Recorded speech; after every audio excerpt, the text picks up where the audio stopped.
있습니다. 제가 이 논문을 쓴 건 아까 말씀드렸는데 2002년에서 3년 넘어가는 2003년 2월에 서울대 정치학과 석사를 졸업을 하면서 이 논문이 나왔고요. 그러니까 주로 2002년 2학기 때 주로 쓴 거죠. 근데 아시다시피 2002년 2학기는 대통령 선거가 있었잖아요.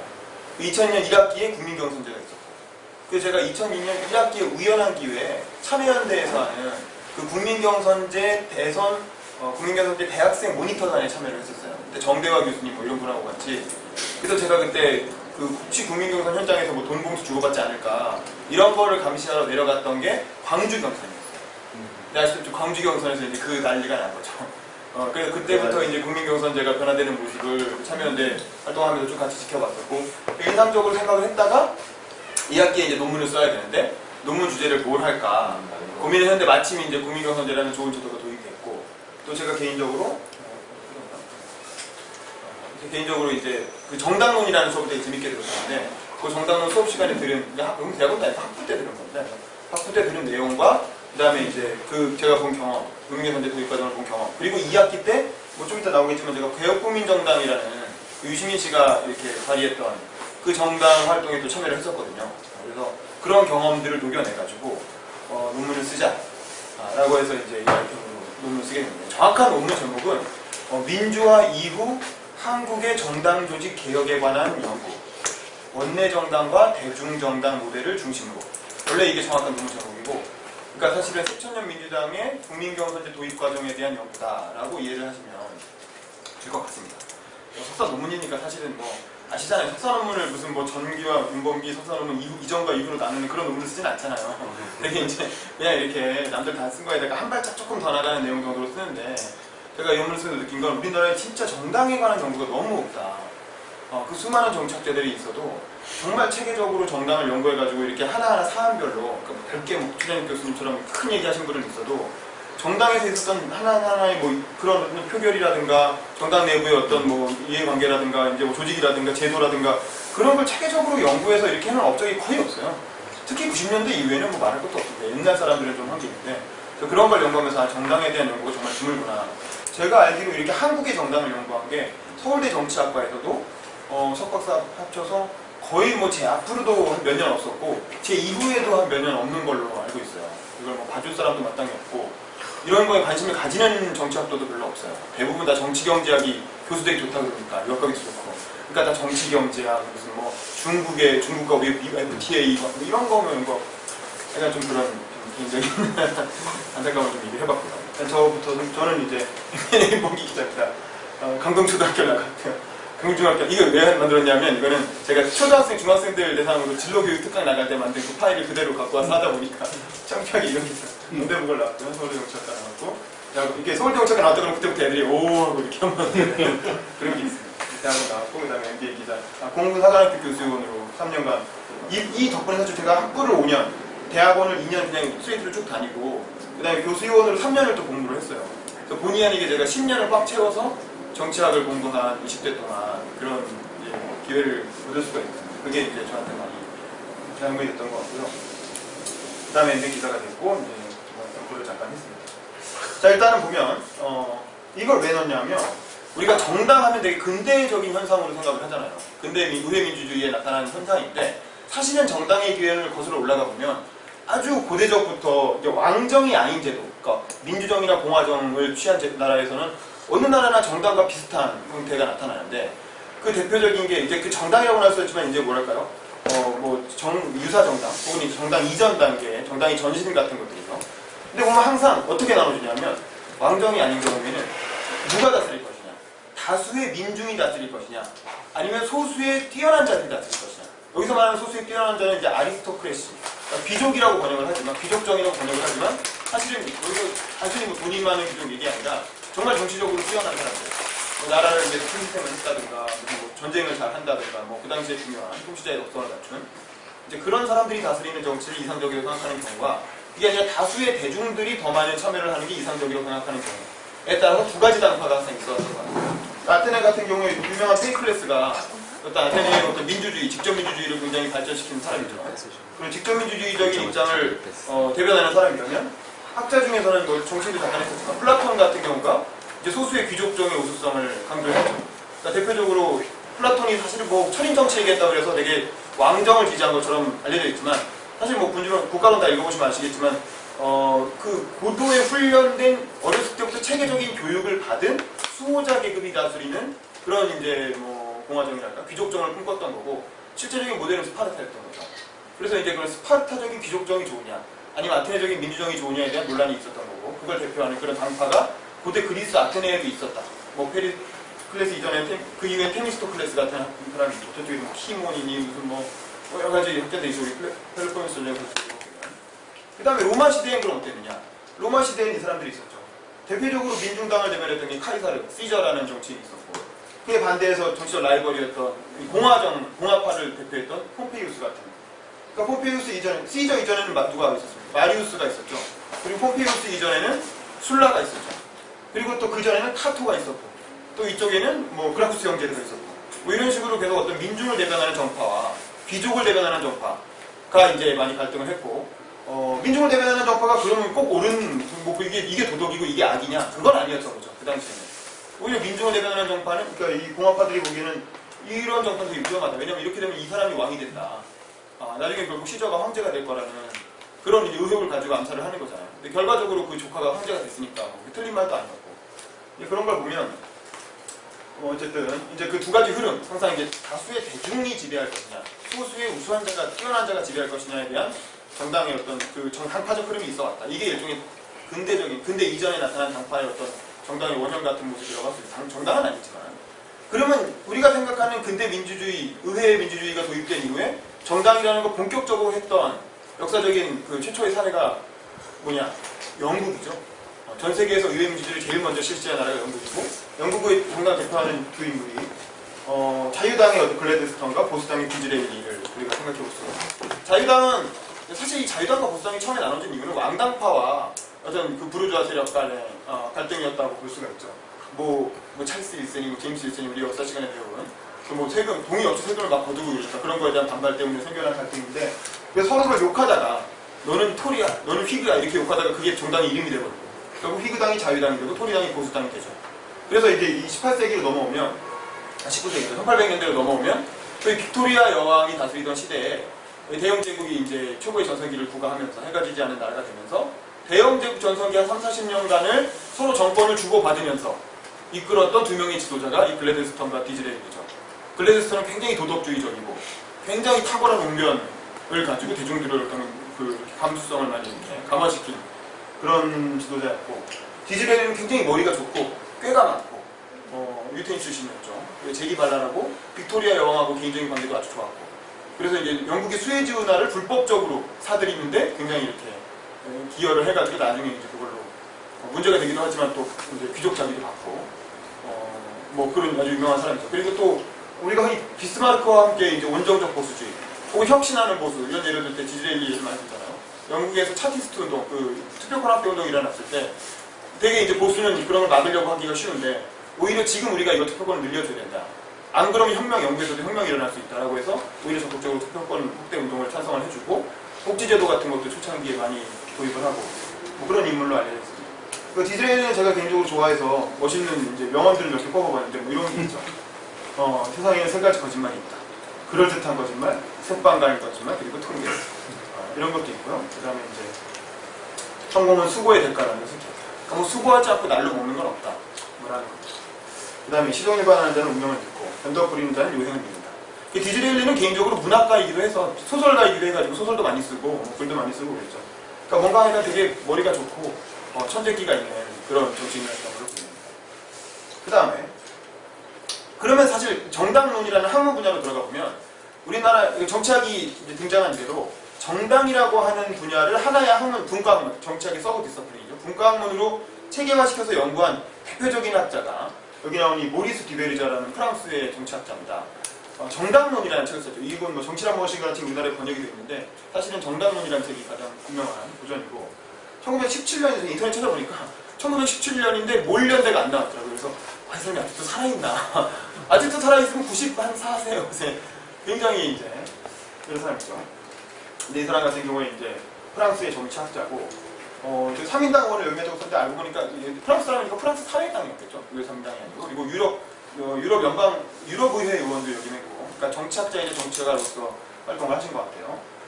그리고 이 사람이 정당론이라는 책을 써서 정당론이라는 학문 분과를 정치학에서 하나의 분과 학문으로 이제 처음으로 독립시킨 그런 학자라고 할 수 있습니다. 그 다음에 이제 정당론의 어떤 유명한 두 가지 모델을 제시하는데, 그게 바로 좀 이따 설명한 간부정당과 대중정당이라고 하는 두 개의 정당 모델을 제시를 한 거죠. 이 정당론이라는 책에서. 그리고 요것과는 별개로 또 유명한 얘기가 이 디베르제의 법칙이라는 거죠. 이건 제가 다른 데서도 얘기 많이 했지만, 정치학에서 사실 그렇게 잘 맞는 이론이 별로 없어요. 정치학이라는 게 뭐가 그렇다고 얘기하면 되게 이런 반론이 있고 저런 반론이 있고, 이 나라에 가면 이래서 안 맞고 이렇게 항상 이게 많은데, 희한하게 이 디베르제의 법칙이라는 건 거의 전 세계 어디다 갖다 놔도 잘 맞는, 정치학에서 거의 아주 드물게 거의 과학이다라고 말할 정도의 그런 이론인데, 이 이론이 뭐냐면 이 대한정당은 안 된다는 이론이에요. 그건 뭐냐면 이제 그 소선거구제와 단순다수대구제가 결합되면 양당제가 나온다. 이게 이 이론이거든요.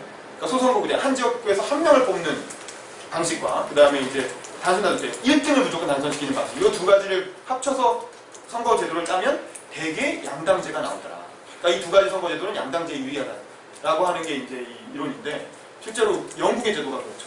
비례대표 없고 소선거구 단순다수제, 그러니까 양당제 나오죠. 미국도 그렇죠. 비례대표 없고 소선거구 단순, 그러니까 또 양당제가 나오잖아요. 그러니까 우리나라도 사실 이런 제도잖아요. 그러니까 우리나라도 사실 양당제가 계속 되는, 자꾸 이런저런 시도가 나오면 자꾸 양당제로 비교되는 이유가 바로 디베르제 법칙 때문이다. 근데 우리나라는 그래도 정의당이니 노동당이니 이런 게 조금 숨을 쉴 수 있는 이유는 50석 정도의 비례대표가 있기 때문에 그 안에서 그냥 조금 이제 숨통을 이렇게 틔우는 정도지, 사실은 이게 양당제를 깨고 뛰어넘기가 굉장히 어려워요. 그래서 그거에 대한 얘기를 하는 게 있습니다. 자, 그러면 일단 그럼 여기 이 사람이 말한 간부정당과 대중정당이라는 게 뭐냐? 그게 뭐 더 상식적도 아는 얘기지만, 간부정당은 이제 카르데 파티라는 게 카르데가 간부죠. 일단 기본적으로 서수의 명망가 중심으로 간부들이 모인 정당이라는 거고, 그 다음에 아무래도 보수 성향일 가능성이 큰데, 이게 이제 자유주의 정당이나 보수주의 정당. 그 다음에 하향식 공천. 하향식 공천이라는 건 뭐냐면 한 요 정도 되는 소수의 이제 명망가들이 모여가지고 공천을 하는 거예요. 그래서 300개 정도 지역구가 있으면 어느 지역에 누구 내보내고 어느 지역에 누구 내보낼지를 여기서 그냥 회의를 하는 거죠. 여기서 회의를 해가지고 딱딱딱 정해서, 그리고 어느 지역구 누구, 어느 지역구 누구, 이렇게 관악은 어디, 송파는 누구 이렇게 나눠주면 그거대로 그냥 결정되는 거예요. 그러니까 위에서 아래로 내리꽂는 공천이라는 거죠. 그 다음에 약한 당내 기율이라는 게 뭐냐면, 그러다 보니까 소수의 명망가들을 당이 컨트롤을 못해요. 그 명망가들 자체가 하나하나가 사실 정당이거든요. 정당 중앙당에서 이 사람들한테 이래라 저래라 할 수가 없는, 그냥 선거를 위해 느슨하게 연대하고 있을 뿐이지, 이 당의 어떤 기율을 가지고 뭐 이렇게 확실하게 어느 한쪽으로 같이 행동이 통일지가 않는 그런 성격을 가지고 있습니다. 그리고 이제 정치 자금은 어떻게 하냐? 이제 거액의 소수의 헌금으로, 그러니까 대부분은 명망가들이 자기 돈으로 정치를 하죠. 자기가 원래 돈이 많은 사람들이고, 그러니까 자기 돈으로 원래 경제적 여유가 있고 먹고 사는 걱정 전혀 안 하는 사람들이고, 원래 귀족이거나 부르주아 자본가거나, 아니면 거액의 헌금을 받거나, 뭐 이익단체나 어떤 기업의 어떤 후원을 받는다거나 그런 식의 것이죠. 그 다음에 대표적인 정당은 자유당이라고 볼 수가 있다. 그러면 대중정당은 뭐냐? 그게 아니라 다수의 당원들이 중심된 정당이다. 그러니까 이론적으로 보면 그렇다는 겁니다. 모델상은. 실제 꼭 그렇습니다. 그 다음에 아무래도 성향이 진보 성향이다. 왜냐? 대중정당은 누구냐면 사회주의자들이 만든 정당이에요. 사회주의자들의 발명품이에요. 그 얘기는 좀 이따 하겠지만, 진보 성향을 가질 가능성이 크고, 그 다음에 상향식 공천을 한다. 상향식 공천이라는 건 뭐냐면, 이제 다수의 당원들이 중심이니까 그 사람들이 공천을 하는 거죠. 투표를 통해서. 그러니까 위에서 이제 소수의 포커스, 명망가 그룹이 자기들이 내리꽂는 게 아니라 당원들이 모여서 투표를 통해서 어떤 투표든 뭐 추대든 뭐든 간에 어떤 식으로든 이제 상향식으로 공천을 한다는 거죠. 네 번째는 당내 기율이 강하다. 왜? 당이 후보를 만들어줬기 때문에. 그 후보는 원래 그렇게 중요한 사람이 아니었어요. 뭐 노동운동 지도자였거나 노조 간부였거나 뭐 이런 사람이겠죠. 그런데 그런 사람이 돈도 없고 백도 없는데 이 정당 덕분에 후보가 된 사람이기 때문에 당연히 당의 명령을 더 따를 수밖에 없죠. 그러니까 당내 기율이 강하다. 그 다음에 소액 다수의 당원들. 그럼 정치 자금은 어떻게 되느냐? 이 다수의 당원들이 모여서 한 달에 10,000원씩 내는 거예요. 5,000원씩 내는 거예요. 그렇게 해가지고 당비를 모아서 그걸로 정치 자금을 쓰는 거죠. 그러니까 유럽도 옛날에 초창기에는 의원들한테 세비를 안 줬다 그래요. 우리나라도 처음에 지금 지방선거 세비 안 줬지 않습니까? 그런 식으로 처음에 세비를 안 주니까, 근데 이제 의원들은, 이 사람들은 원래 부자니까 상관없지만 사회주의 성향의 정치인들은 어떻게 먹고 살았겠어요? 그러니까 당에서 세비를 준 거죠. 이런 당원들이 당비를 모아갖고 당에서 세비를 준 거죠. 그래서 그런 방식으로 이제 운영이 됐던 거죠. 그리고 대표적인 뭐 영국의 노동당이라든가 독일의 삼인당 이런 정당들이 대중정당이라고 할 수가 있습니다. 자, 그러면 대중정당 얘기를 하기 위해서 좀 이제 설명할 필요가 있는데, 결국 이 대중정당 누가 만든 거냐? 제가 보기엔 이 사람이 만들었다. 이 대중정당이라는 걸 전 세계에서 최초로 실험적으로 만들어가지고, 이제 물론 전 세계 영국에도 있고 프랑스에도 있고 여러 명의 지도자들이 있지만 대표적인 게 이 라살이라는 사람인데, 라살은 누구냐면 1800년대에 주로 활동한 사람이죠. 1800년대 중반에 독일의 그 노동조합 지도자였어요. 독일의 노동조합 지도자인데 지금 독일 3인당 SPD라고 하는 지금까지 이어지고 있는 100년 정당이죠. 그 정당을 처음 만든 사람이에요. 사실은 이 사람이 SPD를 만들었다기보다는 SPD의 전신인 독일 노동자 뭐 협의회인가 뭐 해가지고 뭐 이제 그런 우리 지금 민주노총 같은 거라고 할까? 그거의 정치 조직 뭐 그런 걸 만드는 사람이죠. 그래서 초창기에 이걸 만드는 데 있어서 굉장히 중요한 역할을 했는데, 제가 읽어 보니까 제가 요즘 읽고 있는 책이 그 로베르트 미에스의 정당 사회학이라는 책인데 이런 내용이 나오더라고요. 잠자고 있던 대중 혹은 부르주아 민주주의의 밧줄에 매달려 있던 독일 노동자 대중을 일깨워서 자기 주위에 운집시킨 것은 인구에 회자되던 시인이자 철학자이자 변호사였던 페르디난드 라살에게서나 가능한 일이었다. 이 라살이라고 하는 사람의 리더십이 이 대중 그 3인당이라고 하는 대중정당을 만드는 데 굉장히 중요한 역할을 했고, 이 사람의 무기는 뭐였느냐? 이 사람의 무기는 이제 탁월한 카리스마 웅변으로 이제 그 당시 사회주의 운동이 막 일어나던 시기니까 대중 집회도 많고, 그런데 갈 때마다 이렇게 연설을 많이 하고 웅변을 해가지고 노동자들을 설득해서 대중 3인당 당시 만들어지고 있는 정당에 가입하게 한 거죠. 당비내라, 당원 가입해라 이렇게 해가지고 자기 주위로 사람들을 모아서 그게 결국 이제 3인당이 토대가 됐다. 근데 이 사람 좀 재밌는 게, 근데 이 사람 굉장히 당시 인기도 엄청나게 많고, 그 비스마르크, 당시 독일 총리였던 비스마르크하고도 개인적으로 만나서 주요 정책, 뭐 복지제도라든가 이런 거 협의도 하고 그럴 정도로 이제 굉장히 인정받는 지도자였다고 해요. 그래서 비스마르크도 이 사람이 너무 인기가 많으니까 나중에 독일 제국의 황제가 라살이 되는 게 아니냐, 비렐름이 아니고 오히려 라살이 나중에 독일 제국 황제가 되는 게 아니냐라고 걱정했다는 얘기가 제가 요즘 읽고 있는 그 정당사회학 보면 나오더라고요. 그 정도로 굉장히 인기가 많은 사람이었고, 또 재밌는 게 이 사람이 죽은 이유가, 이거 보세요. 죽은 나이가 지금 64년에 죽었으면 25년생인데 39인 거예요. 그렇죠? 그러니까 저보다 한 살 정도 많은 나이에 죽었는데, 그때 이미 독일 3인당의 기초를 다 만들고 죽었는데, 왜 죽었냐면 자기가 구애하던 여인의 약혼자한테 결투를 신청해가지고 그래서 이제 그 당시 결투라는 건 이제 권총으로 서로 쏘는 거잖아요. 10번 걸어가서 뒤돌아가서 그래가지고 이제 총 맞아서 그 부상으로 죽었는데, 이 당시엔 정치인들이 약간 낭만이 있어. 그 우리 미국 그 건국의 아버지 중에 알렉산더 해밀턴도 그 아론 버라는 부통령하고 이렇게 권총으로 그 해가지고 죽잖아요. 그러니까 뭐 하여간 그런 게 있었던 것 같아요. 하여간 그렇습니다. 근데 이 라살이라는 사람이 굉장히 중요한 대중정당을 만드는 데서 굉장히 결정적인 공헌을 했다. 그러면 근데 이게 뭐냐면, 대중정당은 이렇게 사회주의자들이 만들었는데 만들어 놓고 보니까 너무 좋은 거예요. 너무 선거를 치우기가 너무 좋은 거예요. 왜냐면 사람들이 일단 기본적으로 엄청나게 많이 모이고 돈도 막 다 내고, 그러니까 이게 너무 효율적이고 좋은 모델인 거야. 그래서 어떻게 보면 간부정당들이 이걸 차용하기 시작하는 거야. 우리도 대중정당 할래. 그래서 소위 말해서 좌파로부터의 감염이라는 현상이 나타납니다. 이게 컨테이전 프롬 더 레프트. 좌파로부터, 우파가 좌파로부터 배워오는 거죠. 이 대중정당이라는 모델을. 그래서 간부정당들이 그 아까 말했던 유럽의, 영국의 보수당이나 자유당 같은 간부정당들이 다 영국의 노동당을 따라서 대중정당화 되는 거예요. 당원들을 막 거기들도 막 당원을 모집하기 시작하고 당비를 먹기 시작하고 대신 공천권을 이렇게 아래로 넘기고 뭐 이런 식으로 하면서, 그렇잖아요. 사실 국민경선제라는 게 도입되니까 우리나라에서도 새누리당이 갑자기 국민경선제를 따라 하잖아요. 그러니까 그런 현상이 이제 세계적으로 나타난 거죠, 유럽에서도. 그래서 간부정당의 대중정당화가 이루어졌다. 좌파로부터 가는 현상이고요. 그런데 이렇게 해서 그럼 대중정당 모델이 하나의 보편적인 모델로 유럽에서 1800년대, 900년대 자리를 잡게 되는데, 이제 1900년대 20세기 들어와서 또 다른 현상이 나타납니다. 그게 뭐냐면 중위수 투표제 모델이라는 얘기 들어보셨을 거예요. 이게 이렇게 해서 진보정당과 대중정당이 이제 크게 이제 양당제로 자리를 잡고 나니까 어떤 문제가 해결하느냐. 이게 뭐냐면 그 좌파 성향의 유권자는 이 정도 블록이 있죠. 우파 성향의 유권자도 저 정도 블록이 이렇게 작은 봉우리들이 있잖아요. 하지만 사실 대부분의 유권자는 어떻습니까? 좌파나 우파 성향이 있다기보다는 되게 중도적인 성향이죠. 그러니까 인구 비례로 보면 대부분의 유권자는 이 가운데 높은 봉우리에 있다는 거예요. 그러니까 자연스럽게 자꾸 투표를 거듭하면서 집권을 해야 되기 때문에 이 중도 우파 정당은 자기보다 더 오른쪽에 있는 정당들은 어차피 당선되기 위해서는 이 중도 우파에 수렴할 수밖에 없죠. 자기보다 더 우파에 있는 유권자들은 어차피 중도 우파 정당을 찍을 수밖에 없어. 또 중도 좌파도 마찬가지 현상이 나타나. 그러니까 결국 중도 우파 정당은 좌경화되고 중도 좌파 정당은 우경화돼서 정책이 양쪽으로 수렴하는 거죠. 어디로? 중도로. 그래서 진보정당과 보수정당의 이념적 색채가 비슷해지는 현상이 나타납니다. 이게 중위수 투표자 모델이에요. 그렇게 해가지고 사실은 이 가장 인구가 많은 그 중간층을 잡기 위해서 그 유럽의 진보 정당과 보수 정당의 이념 성향이 비슷해지고 또 이때 뭐가 문제냐? 이때는 이제 냉전이 진행이 되고 복지 국가가 아주 유럽의 자연스러운 정치 이념으로 자리 잡으면서 보수 정당도 복지를 외면할 수가 없게 되는 거죠. 그러니까 보수 정당들도 이제 이런 복지를 받아들이고 그렇다고 사회주의 혁명은 안 되고 냉전 상황이니까 그런 상황에서 특별히 진보 보수 이념을 다툴 일이 없는 거예요. 그래서 이념이 뒤로 중도로 수렴하는 현상이 나타나고 또 하나는 뭐냐? 이미지 정치라는 거죠.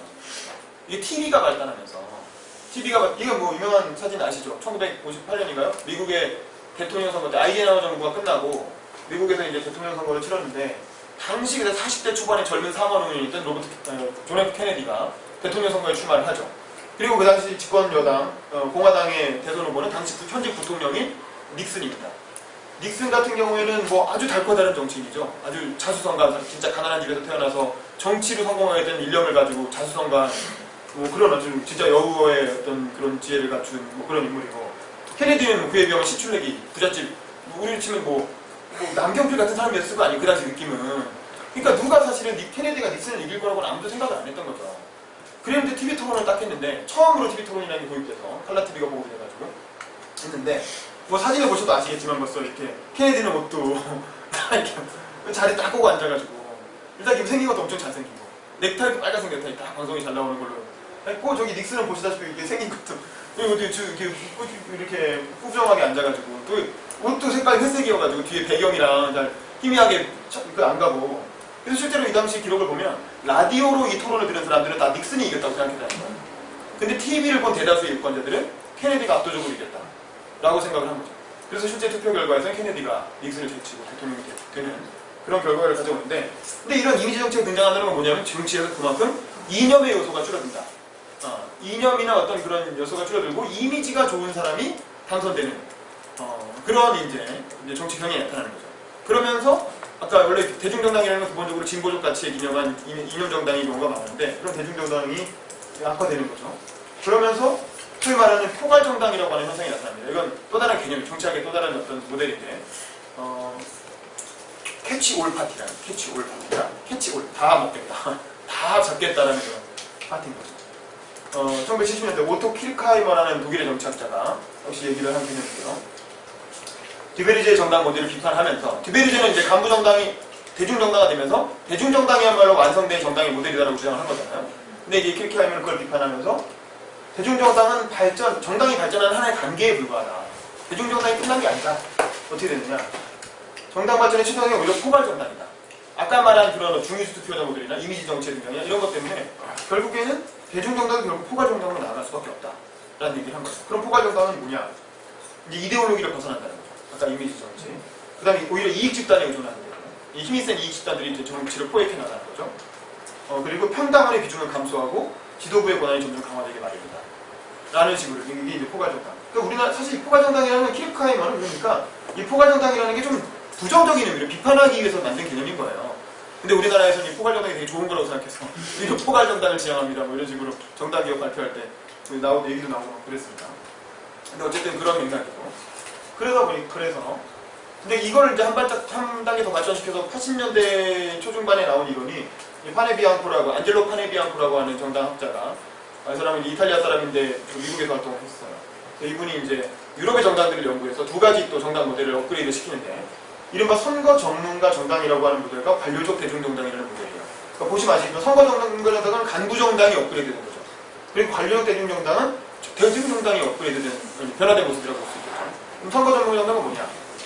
일단 의원이나 전문가는 정치를 하는 국회의원과 그 국회의원을 돕는 선거 전문가들 이런 사람들이 정당의 중심이 되는 것이고 그 다음에 유권자는 그렇기 때문에 약한 충성심을 가진다는 거죠. 정당에 대해서. 그러니까 정당이 조금만 잘못하면 금방 지지가 확 철회돼 버리는 거예요. 우리 어디서 많이 보고 있는 그런 현상이라고 할 수 있죠. 조금만 실수해도 바로 한 번에 날아가는. 그 다음에 이제 그리고 어쨌든 정당에서는 일단 국회의원이 격방이 되는 거죠. 무조건 배지 달아야 일단 정당의 주인인 거고 정당에 대접받는 거고 소속 국회의원이 정당의 우위 지정하게 되고 그 다음에 그럼 정당을 어떻게 운영하냐?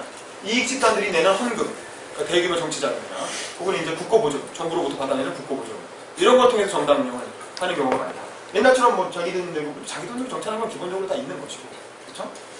그 다음에 이제 여기서 뭐가 중심되냐면 어떤 이슈에 대해서 어떻게 반응하느냐 이슈를 얼마나 잘 타느냐 이런 이슈 파이팅과 그 개인의 리더십 뭐 문재인이 올라오느냐, 뭐 김한길이 안철수가 어떻게 하느냐 이런 리더십에 많이 기대게 됩니다. 그리고 이제 이런 정당을 주로 모이는 사람들은 출세주의자고. 근데 여기서 말하는 이제 출세주의자라고 번역을 해놓으니까 좀 부정적인 느낌이 드는데 이게 커리어리스트라는 건 꼭 그런 의미는 아니에요. 정당이라는 건 당연히 이게 사람 먹고 사는 일이기 때문에 커리어를 추구하는 사람들이 있게 마련이죠. 커리어라는 건 이제 정당에서의 자기의 자리, 예를 들면 뭐 사무총장이라든가 무슨 뭐 지역협의회장이라든가 뭐 그런 국회의원이라든가 뭐 이제 그런 것들, 대변인이라든가 혹은 월급, 당직자가 돼서 한 달에 200만 원, 300만 원 월급 받는 거라든가 그런 걸 목표로 정치를 하는 사람들이 이제 아무래도 이런 선거 전문가 정당에 많이 몰려들게 된다라는 것이고, 그럼 그에 비하면 관료적 대신 정당은 뭐냐? 일단 의원이나 전문보다는 중앙당에 있는 관료들이 당 관료, 당직자들이 중심이 돼요. 근데 여기서 말하는 당직자는 우리나라의 그런 뭐 이렇게 소모품처럼 버려지는 그런 당직자라기보다는 뭔가 좀 중앙당의 어떤 오랫동안 이 당에 있어 전배가 굵은 당의 어떤 고위 관료들을 말하는 거죠. 그 다음에 이제 진성당원이 진성당원은 아까 말한 당비를 취급내는 당원들, 그런 당원이 중심이 되고 당에 대한 강한 충성심을 가지죠. 그래서 당에서 뭔가 스캔들이나 몇 가지 사고가 터져도 쉽게 탈당하지 않죠. 당에 대한 충성심도 되게 강하고 자기가 당에 일단 묻은 돈이 있기 때문에 쉽게 탈당하지 않아요. 당에 대한 신뢰를 가지고 일단 지켜보자 이렇게 되는 거죠. 그 다음에 이제 정당의 어떤 소속 국회의원보다는 정당의 조직이 우리가 되는 거죠. 그러니까 당내 기율이 높다는 그런 거죠. 당원들이 역시 소액 당비를 주면 되죠. 소액이지만 당원들이 내는 당비로 운영하는 정당이고, 그 다음에 이런 정당은 이념이나 가치가 아무래도 좀 더 강조되겠죠. 이전 선거 전문가 정당에 비하면. 그리고 이런 정당에는 커리어리스트보다 빌리버가 더 많다. 빌리버라는 건 신념가. 왜냐면 이 사람들, 이 수많은 수백만 명의 당원이 참여를 하는데, 서민당, 뭐 이런 무능당 이런 정당은 그 사람들한테 다 자리 줄 수 없잖아요. 다 월급 줄 수 없잖아요. 그러니까 그런 정당에는 대의명분을 제공하는 그런 당원들, 대의명분과 신념, 이게 되게 옳은 일이다라는 그런 이제 느낌을 주는 거죠. 그래서 그런 빌리버들이 이제 아무래도 다수를 차지하게 돼요. 물론 선거 전문가 정당에도 신념가가 있죠. 대중 정당에도 출세주의자가 있고 당연히 다 있는 겁니다. 다만 그 이제 중점을 두는 비중이 좀 다르다는 거죠. 그럼 선거 전문가 정당 하면 우리가 떠오르는 사람이 이런 사람들이죠. 예를 들면 저는 저기 클린턴이라든가 딕 모리스 같은. 클린턴은 사실은 뭐 진짜 아무것도 없었던 악한 소주, 우리 지금 제주지검장 그 김수창 뭐 그런 사람이었던 거 아니에요 원래. 제주 조그만 악한 소의 검찰총장으로 시작해서 거기서 도지사 되고 그 다음에 대선 나왔는데 이래야 갑자기 대통령 된 거 아니에요. 새꼴인 것도 비슷해요. 인생 그렇죠. 여자 문제로 굉장히 인생이 좀 그러니까 얼굴 잘생긴 얼굴과 그 다음에 이제 유려한 언변 이거 하나로, 그리고 전략 이거 하나로 이rak 미국 세계 최고의 권력자가 된 사람이고, 이 사람을 도왔던 전략가가 바로 딕 모리스죠. 딕 모리스는 뭐 유명한 우리나라에도 번역이 다 됐죠. 이 사람 책들이고 딕 모리스 뭐 보트닷컴이나 신군주론이나 파워게임의 법칙, 특히 최근에 나온 책이 가장 근래에 나온 책이 파워게임의 법칙인데, 근데 제가 옛날에 저희 과 후배가 김한길 의원실에 인턴으로 일할 때 그 당시 김한길 의원실 보좌관이 이철희 소장이었다는 거예요. 지금 이제 TV 많이 나오고 썰전 나오는 이철희 소장. 이철희 소장이 그 후배한테 걔가 서울대 정치학과니까 너는 이제 김한길 의원실 들어왔으니까 우리는 전략통이니까 이런 거 공부해야 돼. 그리고 읽어보라고 준 책이 딕 모리스의 파워게임의 법칙이었다. 그만큼 우리 한국 정치에서 전략 좀 한다 이런 사람들은 다 이렇게 들여다보고 전 세계 어떤 정치 컨설턴트의 로망 같은 사람이죠. 클린턴이라는 이rak 무명 정치를 대통령으로 만들고 재선까지 시키고 자기도 돈 많이 벌고 뭐 그런. 근데 보면 클린턴은 국민이라도 뽑았지 딕 모리스는 도대체 누가 뽑았냐는 거예요. 민주주의에서 국민이 어떤 권력을 위임해야 그 사람이 권력을 가지는 건데 딕 모리스라는 사람은 아무도 권력을 위임한 적이 없어요. 그 사람이 있는지도 존재도 잘 모르고. 그런데 사실은 이 사람이 클린턴 정부의 제2인자로 엄청나게 이제 선거에 영향을 미치고 그랬다는 거죠. 그런데 이런 게 이제 전문가, 선거 전문가 정당의 대표적인 인물들이라고 할 수가 있죠. 그럼 선거의 정상 조작이 어떻게 변했는지 다시 한번 정리를 해보자면, 간단하게 말하면 이렇죠. 처음에 간부정당으로 출발했다가 이건 이제 귀족이라 부르죠. 돈 있는 사람들이 모여서 서로 이렇게 연결을 하는 그렇게 시작됐다가 나중에 이제 대중정당으로 좌파로부터의 감염 현상을 통해 대중정당으로 한 단계 발전이 되고, 그리고 이제 관료적인 대중정당, 그러니까 조직이 너무 커지니까 자연스럽게 관료가 진행되죠. 박스베거가 말하는 것처럼 관료화가 진행돼서 약간 좀 타락하는 경향을 보이다가 포괄정당화 경향이 나타나죠. 이미지 정치가 등장하고 중립 투표자보다 중도로 승용하면서 이념도 없어지고 이미지가 강조되면서 포괄정당화 되다가 나중에는 선거 전문가 정당화되는 그런 현상이 나타나고 있다라는 게 이제 좀 전체적인 정당 모델의 어떤 변화의 흐름이라고 볼 수 있고, 그러면 이제 우리나라를 보자. 우리나라의 정당은 그럼 어떻게 변해왔냐? 일단 기본적으로 우리나라는 해방공단부터 봐야 되겠죠. 이제 해방이 됐어요. 좌파와 우파의 두 가지 정치 세력이 있었죠. 좌파 같은 경우에 박헌영, 여운형, 김일성 이런 사람들이 활동을 했죠. 주로 이 사람들은 이제 비타협적인 독립주장을 한 사람들이고, 뭐 비탄 대통령 뭐 좋아서 했다기보다 좋아서 할지 있겠지만 좌파다 보니까 사회주의를 일본 제국주의가 용납하지 않으니까 도저히 어떻게 할 수가 없었죠. 그래서 독립운동을 열심히 하신 분이에요. 김일성, 박헌영은 남한에서 몇 년간 점수를 탔고 여운형은 건준이라는 걸 만들어서 어떤 독립을 준비했고 김일성은 북한에서 항일무장투쟁 했잖아요. 좌익 성향을 독립운동을 했죠. 그러니까 자연스럽게 친일청산이나 토지개혁을 강력하게 주장할 수 있었죠. 자기들이 뭐 별로 꼴리는 게 없으니까. 그러다 보니까 다수 대중들의 지지를 받았죠. 대중들이 그 당시 가장 원하는 게 정치적으로는 친일파 청산, 경제적으로는 토지개혁이었잖아요. 그런 걸 주장하니까 당연히 지지받을 수밖에 없죠. 그러니까 이런 정당은 자연스럽게 대중정당으로 발전할 수 있는 가능성이 있었다. 뭐 꼭 그런 건 아니지만 그렇게 노력을 했으면 아마 그런 방향으로 장기적으로 발전했겠죠. 그에 비해서 우파는 뭐 김구, 이승만, 인천, 김성수 이런 사람들이 지도자들이었죠. 근데 이 사람들은 뭐냐? 일부가 물론 김구나 이승만은 아니지만 뭐 김성수나 뭐 그 이외에 많은 우파 지도자들이 되게 우익 친일 혐의를 가진 사람들이었죠. 왜냐하면 국내의 자산가들이었기 때문에 뭐 대토지 지주라든가 자본가들이었죠. 기업이나 학교를 운영하는 사람들이었기 때문에 국내에서 어떤 자산을 가지고 활동을 하려면 당시 정부의 일본 제국주의가 어떻게든 연결되지 않을 수가 없었고 그러다 보니까 돈도 좀 내고 뭐 그 다음에 이제 뭐 이렇게 뭐 징용 가라고 하면 징용 나가라고 연설도 좀 하고 뭐 여자들 정신대 나가라고 연설도 좀 하고 뭐 그런 걸 했죠. 그래서 결국 이제 친일 혐의로부터 100% 자유롭다고 할 수 없는 그런 사람들이죠. 물론 그러면서 뒤로는 또 독립운동 자금도 되고 독립운동가들 돕기도 하고 교육사업도 해서 뭐 이렇게 인재도 길러내고 그런 일을 했지만 어쨌든 뭐는 껄끄러운 게 있는 사람들이었고 지주나 자본가, 출신 성분은 지주나 자본가들이 많았죠. 그러니까 당연히 친일청산이나 토지개혁에 반대할 수밖에 없었죠. 자기의 어떤 근본적인 그 출신 성분 자체를 무너뜨리는 일이니까. 그러니까 아무래도 다수의 대중들보다 소수의 좀 배운 사람들이 지지를 했죠. 아 그래 역시 그래도 뭐 인천 선생이 나서야지. 뭐 이런 식인 거죠. 그렇게 해가지고 이 해공 선생이 그래도 훌륭하지. 뭐 이런 식의 이제 배운 사람들은 그렇게 생각을 했겠죠. 그 다음에 그러다 보니까 자연스럽게 간부정당이 될 가능성이 높은 세력이었다. 뭐 이게 정당화 됐다기보다는 실제로 뭐 투쟁이 딱 간부정당이 될까요? 자 이랬는데 이게 어떻게 됩니까? 48, 49년을 거치면서 한국 정치를 다 뒤집어 엎는 큰 사건이 터졌어요. 한국전쟁이 터지면서 한국전쟁이 터졌다는 건 무슨 의미겠어요? 정당 모델에 있어서는 대중정당으로서의 발전 가능성이 완전히 적어도 남한에서는 사라지게 되는 거죠. 그러면서 결국 남한의 정치는 간부정당만 남겨요. 왜냐하면 좌파 세력이 소멸되거든요. 적어도 남한의 어떤 제도 정치권에서는 좌파 세력이 소멸되면서 우파 세력만 일방적으로 남게 되고 그러면서 대중정당으로 성장할 수 있는 가능성이 사라집니다. 그런데 그럼 20년 정도 50년 전에 어떻게 되느냐? 여당은 자유당이고 이제 야당은 민주당이죠. 나중에 시민당 뭐 이름은 바뀌지만 처음에 합니다. 자유당은 이승만 지지세요. 이기붕, 박영주, 이정재 정치깡패 뭐 이런 사람들이 있었고 친일 친미 관료 집단 뭐 이런 사람들이었고 이 대통령이 공천은 누가 했냐? 이 대통령이 직접 공천. 그러니까 우리가 정당 모델을 볼 때 가장 중요한 건 두 가지예요. 공천을 어떻게 하느냐와 정치 자금을 어떻게 모으느냐. 이 두 가지가 정당 모델의 아주 기둥이 되는 겁니다. 그걸 보면 돼요. 근데 이제 이런 자료들은 이 대통령이 직접 공천을 하고 그 다음에 정치자금 어떻게 기업으로부터 정치자금 같은 불법 정치자금 걷어서 뭐 이렇게 나눠주는 그런 식이었죠. 그럼 이런 정당은 뭐냐면 카리스마 정당이죠. 어떤 이게 이승만이라고 하는 카리스마에 기대서 운영되는 1인 독재 정당이거든요. 뭐 독일의 층이 히틀러의 나치당이야, 이탈리아의 무솔리니 파시스트 정당 같은 거라고 할 수 있고 그 정도로 심한 건 아니었지만 그에 비해서 이제 민주당은 이제 한민당에서 변화된 게 민주당이죠.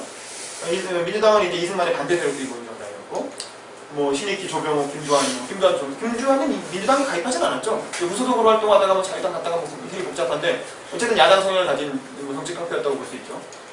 그다음에 친일 지주 출신 자본가들 한민당의 뿌리가 원래 그러니까 그랬고.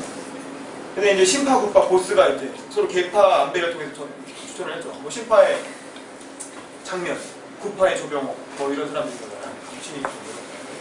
그래서 신파가 길러낸 정치 신인이 YS 김영삼이었던 거고 신파가 길러낸 게 김대중이고 국파가 길러낸 게 김영삼이고 그런 사람들이 나중에 한국 정치의 양대 산맥이 사실은 여기서부터 오게 되는 것이고 그 다음에 이제 원래 부자라서 자기 돈으로 정치를 했다. 근데 정치 자금이 풍부했다. 이런 사람들이었고 그 다음에 이제 간부정당의 형태를 띠고 있었다. 왜냐면 소수의 어떤 독보적인 지도자가 없었어요. 그러니까 이승만처럼 그러니까 울망졸망한 사람들끼리 서로 이렇게 경쟁하면서 간부정당적인 전형적인 간부정당의 모습을 가지고 있었던 거죠. 그런데 그러면 이제 제가 이제 지난번에 이런 발표를 했더니 어떤 친구 중에 정의당 지지하는 친구 하나가 역사가 편향된 거 아니냐고 왜 한국의 진보정당 진보당이 있었는데 왜 진보당 얘기를 안 하냐 그래서 내가 이걸 넣었습니다. 근데 그 친구가 잘못 알고 있는 게 우리나라 대중정당의 뿌리가 뭐 진보당에 있다 뭐 이런 식으로 얘기하더라고요. 근데 그거는 그 오해를 하고 있는 거예요. 그러니까 대중정당이란 모델은 그 진보 보수 그것만으로 해당되는 건 아니기 때문에 조봉암이 진보당은 뭡니까? 조봉암 씨는 이제 전향한 사회 원래 이제 사회주의자였다가 전향을 했죠. 사회주의자 아니다, 공산당 반대한다 이렇게 입장을 바꿨고 우리나라 초대 농림부장관 역임했고 부분적으로 토지개혁을 실시했죠. 북한은 무상물수 무상분배를 했는데 우리나라는 유상물수 유상분배를 하잖아요. 근데 이승만 정권에서 그나마 조봉암이 중에서 그거라도 했기 때문에 이제 한국전쟁이 났을 때 남한에서 그런 폭동이나 북한이 동조하는 그런 혁명 봉기가 농민 봉기가 안 일어났죠. 그나마 이렇게 유상물수라도 해라 토지개혁을 부분적으로 했기 때문에 그런 면에서 굉장히 중요한 역할을 했고 그 다음에 이제 50년대 혁신정당 건설을 위해서 노력을 하셨고 그 결과 진보당이라는 정당 진보당을 창당한 건 아니고 진보당 준비위원회까지 만들었죠. 그 진보당 준비위원회 후보로서 대선에 나갔던 거예요. 그랬다가 이제 신익희 후보가 급설을 하는 바람에 본의 아니게 단일화가 돼서 그래서 이제 이승만과 1대1로 붙었던 거죠. 그래서 뭐 30% 가까운 지지를 얻었죠. 그게 대단한 거죠. 대단하긴 대단한데 근데 그게 신익희가 죽어서 뭐 그런 거니까 뭐 어쨌든 뭐 저는 개인적으로 되게 존경하는 그 지도자입니다. 근데 정치 자금은 개인이 있습니다. 이것도 뭐 이게 진보당 준비위원회 했다고 해서 대중 당원들을 모아갖고 그 사람들 돈 받은 게 아니라 여기 보면 조봉암 정의 같은 거 읽어보면 조봉암 연구 읽어보면 정당 나가면 돈이 없잖아요. 그러면 조봉암 죽산 선생이 어디선가 이렇게 나타나가지고 봉투를 딱 꺼내며 이 문제는 이렇게 해결하게 하고 딱 돈을 줬다 이게. 그러니까 이것도 역시 조봉암 개인이 돈을 모은 거예요. 어딘가에서. 그래서 조봉암 그 진보당 사건이 터진 이유가 그 돈 때문이에요. 그 돈이 북한으로부터 온 자금이었다라고 걸은 거예요. 정부에서. 물론 진짜 그런지 아닌지 몰라요. 그 양성산인가 뭐 하여간 간첩하고 이렇게 연관이 돼 있는데 어쨌든 그랬다는 거죠. 그래서 이 혁신형 카리스마 정당을 만들려고 했던 거고 대중정당으로는 발전이 안 됐죠. 그러니까 간부정당 단계에서 이제 끝난 거죠. 아마 더 발전했으면 됐을 수도 있었겠죠. 그런 기반이 있으니까. 근데 그렇게 안 됐다. 그래서 이걸 대중정당의 기반이라고 할 수 없다는 거예요. 제가 보기에는. 그러면 우리나라의 대중정당이 최초로 시도된 건 뭐냐? 대중정당이보다는 이게 좀 웃긴데 진보당 사건으로 강제해산도 있고 또 뭐냐? 저거 사람으로 보면 이게 뭐냐면 이 사람입니다. 우리나라 대중정당 들어온 사람. 이게 누굽니까? 김종필이 5.16 쿠데타 직후에 김종필. 그러니까 이제 그냥 저희가 유사 대중정당이라고 했잖아. 그러니까 컷사이 메스파티. 그러니까 실제 대중정당이 아니라 대중정당과 유사한 정당을 들여온 게 이제 김종필입니다. 왜 김종필이냐? 이 사람은 이제 5.16 쿠데타가 난 직후에 원래는 군정을 하다가 나중에 민정위양을 하게 되죠. 혁명 공약이기도 하고. 그러니까 민정위양을 해야 되는데 원래 처음에 군정을 꼭 가려고 하다가 분발이 많으니까 민정위양을 하는데 이제 민정위양을 하니까 선거를 치러야 되고 선거를 치러야 되니까 선거 조직이 정당이 있어야 되잖아요. 그 정당을 누가 만들 것이냐. 그러니까 이제 박정희 대통령이 박정희 당시 이제 국가재무 최고위 의장이죠. 이제 김종필한테 자기 제갈량 5.16 쿠데타의 제갈공명이었던 김종필한테 둘이 뭐 처조카 사위잖아요. 그래서 여기 얘기한 거예요. 임자라고 임자가 당을 좀 맡아주게. 그렇게 해가지고 초대 중앙정보부장으로 있으면서 공화당 창당 작업을 하는 거죠. 그래서 공화당이라는 정당을 집권 여당을 만들어내는데 그때 이제 뭐 새나라 자동차 사건이 뭐 4대 뭐 이렇게 사건을 터뜨려갖고 그걸로 정치 자금 모아서 만들잖아요. 1962년에 민주공화당이라는 정당을 창당을 하게 됩니다. 박정희 대통령을 출마시키기 위한 집권 여당으로서 창당을 한 거죠. 그러면서 이제 뭐냐면 강력한 중앙당을 창설을 하는데 이게 뭐냐면 당시 유럽에 있었던 선거법을 연구를 해가지고 그 선거법을 우리나라에 처음으로 도입을 한 거예요. 그러니까 그 이전에 우리나라에서 정당을 만들려면 그냥 신고만 하면 됐어요. 뭐 3인 이상이 모여서 신고를 하면 정당. 그래서 해방공원에서 보면 갑자기 정당이 수백 개가 되고 막 그런 일이 생기잖아요. 우리나라. 왜냐하면 아무런 정당에 대한 기준이 없고 그냥 3명 이상이 모여서 우리 이 정도 멤버 갖고도 신고하는 거예요. 우리 뭐 예를 들면 뭐 공평당이다 이렇게 해가지고 정당인 거야. 난 포럼당이야. 포럼당. 나는 독서당. 근데 이게 말이 안 되는 거. 막 정당이 우후죽순으로 생겨나니까 이거 좀 정리를 좀 해야 되겠다. 군인들은 또 그런 거 싫어하잖아요. 체계적이고 이런 걸 좋아하니까. 그러니까 당시 유럽에 대중정당이 한참 완성되어 가고 있던 유럽의 선거법을 베껴와가지고 우리나라 헌법에 그런 내용 있잖아요. 정당은 민주적인 의견 수렴 구조를 갖춰야 된다. 뭐 이런 조항이 있죠, 헌법에. 그 조항이 사실 요때 처음 우리나라에 들어온 거예요. 그래서 강력한 중앙당을 중앙에 만들고 전국에 몇 개 이상의 지구당, 16개 시도의 지구당을 반드시 창설을 하고 이게 민주적 의견 수렴 구조죠. 그리고 나서 지구당에 1000명 이상의 대의원들을, 1000명의 당원들을 모아가지고 당원들이 이제 등록을 해야 되고 그래서 당원과 지구당 조직을 전국적으로 갖춘 그런 이제 민주적 의견 수렴 구조, 말이 좋아서 근데 어쨌든 그 대중정당 조직을 갖춰야만 정당으로 승인을 받아주는 거죠. 그 선거법, 그러니까 이게 문턱을 확 만든 거예요. 정당은 이제 아무나 정당 못해. 이 정도는 갖춰야지라고 정당의 문턱을 확 세운 게 바로 김종필이다. 김종필이 공화당을 만들면서 이런 선거법을 가져왔다. 그래서 전국적으로 지구당 건설을 의무화하고, 공화당도 그렇게 만들고, 그 다음에 이제 중앙당이 인사와 재정을 장악하는 거죠. 그러니까 지방, 지구당의 지역위원장이나 뭐 사무총장 이런 걸 딱 중앙당에서 임명을 해서 내리꽂는 거예요. 위에서. 그러니까 군대니까, 군인이니까, 위에서 딱딱 해가지고 이렇게 하는 거 좋아하잖아요. 일사불란하게 움직일 수 있게끔. 그런 강력한 중앙당 조직을 만들고, 그 다음에 이제 원내, 원내를 이원 조직을 만들고, 그 원내, 그러니까 중앙당 조직이 있고, 그냥 국회의원 조직이 따로 있는 거죠. 그럼 당연히 누가 우위겠어요? 중앙당이 우위죠. 국회의원은 그냥 얼굴 맞아요, 사실상. 중앙당에서 당권을 쥐고 있는 사람이 다 좌지우지하라는 대로 하는 거죠. 그리고 이제 중앙당이 원내 의원을 압도하는 그런 거죠.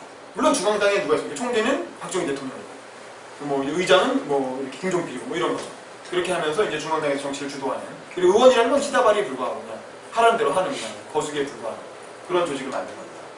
근데 문제는 뭐냐면, 이게 왜 대중정당이 아니고 하얀 컷사이드 파티냐.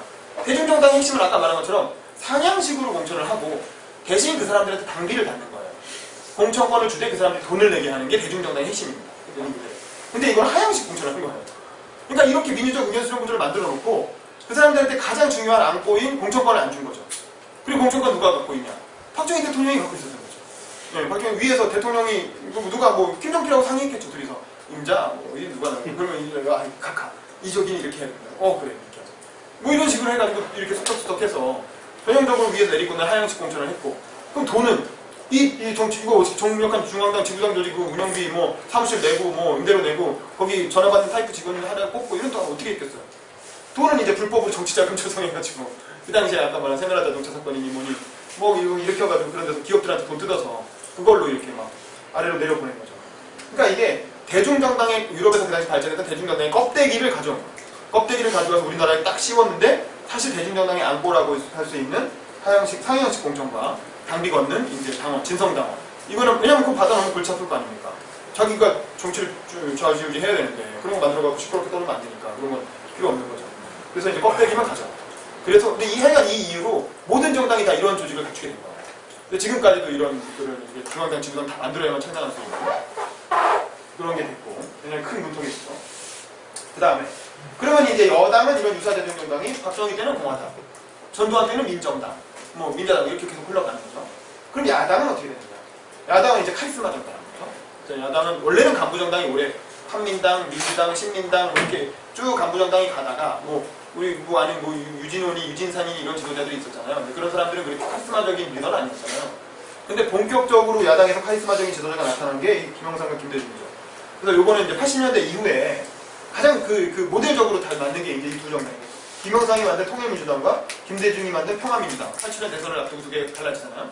그 두 정당이 전형적인 이제 두 어떤 정치 지도자의 카리스마에 의존하는 카리스마 정당입니다. 야당은. 그럼 이 특징이 뭐냐? 일단 첫 번째로 카리스마적인 총재가 있다는 거죠. ISDJ. 여기다가 나중에 김종필도 이제 팽당해 갖고 나와서 시민주공화당이라는 거 만들어서 이제 JP가 들어가서 이게 셋이 합치면 삼김시대가 되는 거예요. 그래가지고 카리스마적인 보스가 있다는 건 가신이 있다는 거죠. 가신이라는 건 원래 이제 우리 그 도쿠가와 이에야스 그 소설에 보면 나오는 그 가신이라는 게 세상에 어디 있습니까 정치하면서. 이거 우리나라에만 있는. 그 아마 대망을 많이 봐서 그런 말을 만든 것 같아. 근데 가신이라는 건 이제 일본 무사들이 이제 추곡 말곡하고 뭐 이런 게 가신인데, 그래서 YS는 상도동계, DJ는 동교동계, JP는 청구동 뭐 이런 게 있죠. 지금은 사람들이 기억을 못하지만. 그래서 이제 가신그룹이라는 게 존재했고, 그러니까 이 가신들은 어떤 이념이나 가치보다는 그냥 김대중을 좋아해서, 김영삼을 좋아해서 정치를 하는 사람들이고 절대적인 충성을 바친 거죠.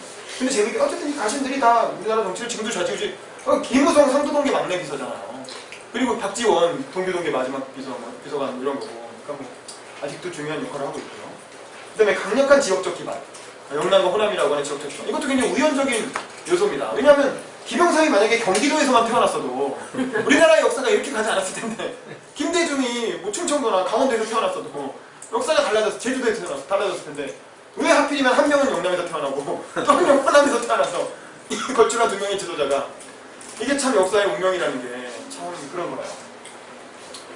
그래서 그리고 또 총재가 공천권과 정치자, 아까 말한 정당 모델의 가장 핵심이라고 해서 공천과 돈을 다 총재가 장악하는 거예요. 그러니까 카리스마죠. 그 총재가 공천을 알아서. 그러니까 뭐 총재님이 결정하시면은 뭐 막대기를 꽂아도 당선되니까. 그래서 이제 뭐 공천 알아서 다 하고. 근데 정치 자금도 다 김영삼, 김대중이 다 알아서 하는 거죠. 그래서 정치 자금이 이렇게 뭐 노무현 대통령도 초창기에 정치할 때 자서전 보면 김영삼 대통령이 이렇게 뭐 이렇게 봉투 이렇게 정치 자금 쓰라고 주고 그러면 감사합니다고 받다가 한 번은 자기가 이제 안 따라가니까 그래서 이제 안 받겠다고 해갖고 막 싸우고 막 뭐 그런 얘기 나오잖아요. 그 당시엔 자연스럽게 보수들한테 돈 받는 게 정치 자금 받는 게 당연한 그런 관행이었던 거죠. 그럼 그 보수는 돈이 어디서 났을까? 뭐 기업들한테 받았겠죠. 김대중은 대우 김우중이한테 받았다는 거 아닙니까? 그 김대중 자서전 같은 거 보면 이렇게 뭐 이현재 책 보면 그 대우 김우중 회장은 김대중 되게 우습게 봤다는 거예요. 왜냐면 아주 내 돈 받아서 대통령 된 사람인데 사실상 내가 김대중 만들었지 뭐 이렇게 생각을 했다는 거예요. 그래서 우습게 생각하고 뭐 내 돈 받아갖고 했는데 뭐 내가 집까지 날 어쩌겠어라고 생각해가지고 IMF 때 무리하게 이렇게 뭐 오만하게 이렇게 하다가 그거를 이제 그 권노가 귀에 들어간 거죠. 그 얘기가. 저 새끼가 감히 우리 총재님을 이렇게 그래가지고 이제 뭐 그래서 됐다라는 뭐 그건 뒷얘기인데 그건 뭐 비도선생님이 더 잘 아실 테고. 자 그런 게 있습니다. 그 다음에 이제 그러니까 또 특히 뭐 정치신의 수요가 물거리가 아주 빈번하다. 이건 뭐냐면 총재가 공천권을 좌지우지하니까 가능한 현상이에요. 사실 어떤 나라도 우리나라처럼 이렇게 수요이 많은 물건이 많은 나라가 없어요. 근데 왜냐하면 이건 총재가 그냥 가심들을 막 국회의원 시켜준 다음에 정치신을 서로 이렇게 끌어모으잖아요. 그러니까 대부분 운동권에서 되게 수요를 했죠. 여기 계신 분들도 아마 그렇게 수요되신 분들 좀 있을 거예요. 수요를 할 때 보면 뭐 이런 거죠. 예를 들면 평민연이라는 운동권 그룹이 있어. 그럼 평민연을 설득해. 그래서 야 자네 뭐 예를 들면 김근태, 뭐 이해찬 이런 사람들 설득해가지고 나랑 같이 김동기, 이동재 나랑 같이 정치해야지. 이번에 원내 들어와야지. 그렇게 하면 뭐 총재님 뭐 주시겠습니까? 그러면 이름을 바꿔. 당 이름을 평민당으로 바꿔. 그리고 새정치국민연합이라는 뭐 병파가 있어. 그러면 자네들 이름 쓰겠네. 그래서 새정치국민회의도 당 이름을 바꿔. 그리고 대신 거기 있는 새로운 사람들을 수혈해. 그리고 국회의원 시켜줘. 그렇게 해가지고 이름이랑 새로운 인물 수혈하고 대신 뭐만 안 바꾸면 자기만 안 바꾸면 돼요. 총재는 계속 내가 하고 공천권은 내가 계속 갖고 뭐 이런 식으로 물론 지분 좀 나눠주지만 근본적으로는 자기 카리스마를 놓치지 않은 범위 내에서 정치 쫙 수혈하고 그럼 기존에 있던 사람들은 형님 저는 어떡합니까? 아이 너는 잠깐 쉬어. 왜냐면 나는 대통령 되면 되니까 나는 대통령 될 거니까 대통령 되면 그 다음에 어차피 청와대로 데려가도 되고 장관을 시켜줘도 되고 아니면 공기업 이사장을 시켜줘도 되고 할 거 많어. 국회의원 아니어도 괜찮아. 그러니까 몇 년만 참아. 그리고 다른 애들한테 기회 좀 주자. 그리고 동지 넓혀야 되니까. 그런 식으로 해서 수혈을 한 거예요. 근데 지금은 물갈이가 잘 안 되죠. 왜? 이제 이렇게 해줄 사람이 없잖아. 아무도 그렇게 믿을 사람이 없잖아. 나 국회의원 자리 포기하면, 양보하면, 나 챙겨줄 사람이 아무도 없는데, 이제. 믿을 수 있는 보스가 없잖아. 그러니까 아무도 양보 안 하죠. 어떻게든 자리 한번 뺏으면 절대 안 나가려고 버티죠. 뭐 먹고 살아야 되는데 직업적인 정치인이 어쩌겠어요. 이게 486이 그렇게, 이렇게 병목 현상이 일어나는 이유가 결국 이런 문제가 있다. 그러다 보니까 이제 역시 여기도 종이당원이나 허수당원이 많은 거죠. 그러니까 뭐 당원이라고 치면 왜냐면 아까 말한 이 구조가 똑같은 거예요. 김종필이 만들어낸 유사의 대중정당 구조가 그대로 법에 적용되기 때문에 여기도 정당을 만들려면 그 구조를 똑같이 만든 거예요. 근데 실질적으로 공천권은 다 보스가 행사하고 정치자금도 보스가 알아서 다 구해오니까 굳이 당원이 필요 없는 거예요 사실상. 근데 법으로는 하게 만들어놨으니까 법적 요건만 갖추려고 막 가입을 시킨 거예요. 그렇게 해가지고 종이당원만 잡게 만들어놓은 거예요. 허수당원만. 근데 뭐 법이 그렇게 된 걸 어떻게 하겠어. 안 할 수가 없잖아요. 안 그러면 당이 등록이 안 되는데. 하지만 공천권을 안 줄 거기 때문에 당비도 받을 필요 없고 그러니까 그냥 허수당원만 잡고 늘어놓은 거죠. 그런 구조가 지금까지도 유지되고 있다. 그럼 근데 포스트 카리스마 정당이라고 보면 카리스마가 없어진 거야 이제.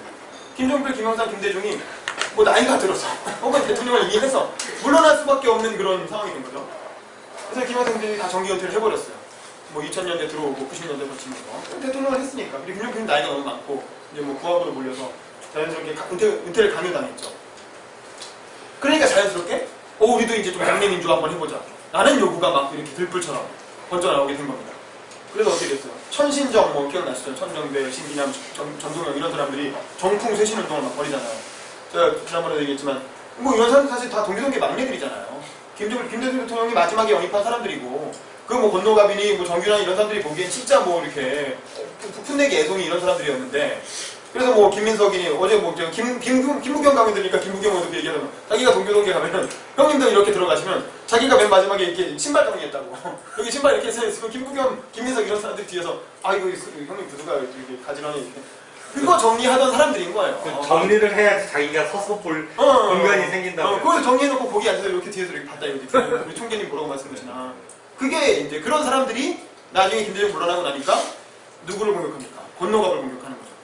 권노갑 이제 동교동계를 딱 등에 칼을 꽂는 거죠. 그러면서 니들이 부합이니까 니들이 물러나라. 이선 후퇴해라. 여기 공천 더 이상 받지 마라. 이렇게 해가지고 다 몰아낸 거죠. 그래서 뭐 한판 이렇게 싸우고 결국에는 김대중이 같이 가자. 그러니까 뭐 이렇게 다 하려 그래 이렇게 해가지고 같이 물러나게 된 거죠. 그래서 이제 쇄신운동이 2002년에 일어나게 되고 그러면서 이제 정치자금이 또 투명한 이때 이제 뭐냐면 오세훈 선거법이라고 해가지고 또 이제 그런 사람들이 활약을 하면서 정치자금이 이제 투명화인데 핵심은 뭐냐면 선거 공영제하고 국고보조금이 확대된 건데 선거 공영제는 이제 더 이상 니네 돈 쓰지 마라. 니네 돈 쓰니까 자꾸 부정 저지르는 거잖아. 그 나라에서 그냥 대줄게. 네, 대신 선거자금 상한제 딱 정해놓고 국회의원은 뭐 1억 3천, 뭐 대통령 선거는 한 100억 이렇게 딱 정해놓고 그 안으로만 써. 그 안으로만 쓰고 이제 신고하면 그만큼 다 우리가 국고에서 내줄게. 그러니까 니네 돈 더 이상 쓰지 마. 이렇게 해서 선거 공영제 한 거죠. 실제로 지금도 그게 적용되고 있죠. 물론 몇 퍼센트 이상 아무나 다 줄 수는 없으니까 그 문턱이 있죠. 근데 국고보조금 이거 정당도 이제 니네 돈으로 운영하지 마. 니네 돈으로 운영하니까 자꾸 문제되는 거냐. 그러지 말고 그냥 나라에서 해줄게. 그래서 뭐 민주당은 150억, 새누리당은 200억, 의석수에 따라서 정부에서 팍팍 이렇게 나눠주죠. 그 유지할 수 있게끔. 그래서 그 돈으로 운영하는 거예요. 그 돈으로 월급 받고. 이렇게 해가지고 일단 정치 자금 자체를 좀 깨끗하게 해준 거예요. 거꾸로.